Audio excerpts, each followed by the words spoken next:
안녕하세요. 길성의 법무사입니다. 신용회복위원회가 주관하는 채무조정제도에는 세 가지가 있습니다. 그리고 제도마다 감면율의 차이가 있습니다. 첫 번째는 연체 전 채무조정입니다. 신속 채무조정이라고도 합니다. 이것은 연체가 없는 경우에 신청할 수 있습니다. 연체 전 채무조정은 원금 감면은 안 되고 약정 이자율이 높은 경우 이자율을 낮추는 조정만 가능합니다. 두 번째는 이자율 채무 조정입니다. 사전 채무 조정이라고도 합니다. 연체 기간이 1개월 이상인 경우에 신청할 수 있습니다. 명칭에서 알 수 있는 것처럼 이건 역시 원금 감면은 안 되고 약정 이자율만 절반까지 낮추는 감면이 가능합니다. 원금 감면이 가능한 것은 세 번째인 개인 워크아웃입니다. 개인 워크아웃을 신청하면 이자 전액과 원금의 일부를 감면받을 수 있습니다. 다만 채권의 종류에 따라 원금의 감면율에 차이가 있습니다.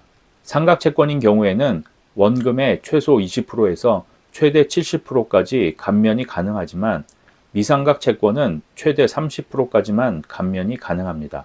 삼각채권이란 금융기관이 장기간 채권 회수가 불가능하여 회계상 손실 처리한 채권을 말합니다.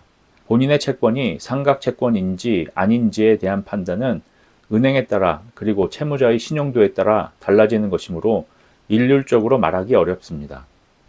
다만 삼각채권으로 간주하여 삼각채권 감면율을 적용하는 삼각간주채권이라는 것이 있습니다. 채권의 연체가 오래되어 원금조차 받기 어렵다고 판단되는 부실채권은 금융기관들 사이에서 서로 매각이 되는데 이렇게 매각된 채권 중 매각 당시 연체기간이 3개월 이상인 것은 삼각채권으로 간주됩니다. 그리고 매각 당시 연체기간이 3개월 미만이었다 하더라도 매각된 지 6개월 이상 경과한 채권도 삼각채권으로 간주됩니다. 또한 대부업법에 따른 대부업주가 보유한 채권은 연체기간이 1년 이상 경과하면 삼각채권으로 간주됩니다. 따라서 본인의 채무가 연체가 오래되었고 채권자가 다른 대부업체나 유한회사, 신용정보회사 등으로 바뀌었다면 삼각채권일 가능성이 매우 높습니다. 그런데 문제는 감면율입니다. 삼각채권의 경우 최대 70%까지 원금 감면이 가능하다고 하지만 모두가 그렇게 많은 감면을 받을 수 있는 것은 아닙니다. 대체로 채무 과중도가 큰 사람, 즉 원금은 많은데 가용소득은 적은 사람일수록 상대적으로 많은 감면을 받을 수 있습니다. 그리고 신용회복위원회가 정한 사회 취약계층에 해당되는 사람은 채무 과중도와 상관없이 최대 감면율을 적용받을 수 있습니다. 다만 개인 워크아웃은 각 채무의 연체 기간이 3개월 이하인 사람, 또 최근 6개월 내의 채무가 총 채무액의 30% 이상인 사람은 신청할 수 없습니다. 그리고 법원이 아닌 민간에서 시행하는 사적 조정 절차이다 보니 채권 금융회사의 동의를 얻지 못한 경우에도 이용할 수 없다는 제한이 있습니다. 만약 원금 감면이 되는 개인 워크아웃과 개인 회생제도를 비교한다면 어떤 제도가 더 유리할까요?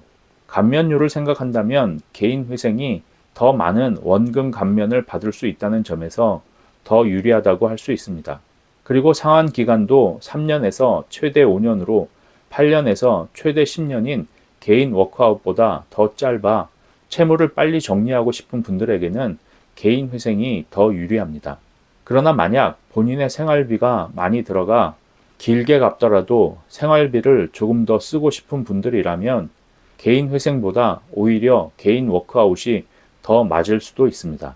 비용 측면에서는 개인 워크아웃이 훨씬 유리합니다. 개인 회생에는 법률 대리사무실에 200만 원 이상의 비용을 지불해야 하지만 개인 워크아웃은 5만 원 정도의 신청비밖에 들지 않기 때문입니다. 따라서 법률사무소와 신용회복위원회 양쪽 모두와의 상담을 통해 본인의 감면 정도를 판단한 뒤 자신에게 맞는 제도를 이용하시는 것이 좋습니다. 오늘의 영상이 도움이 되셨다면 좋아요, 구독 부탁드립니다. 감사합니다.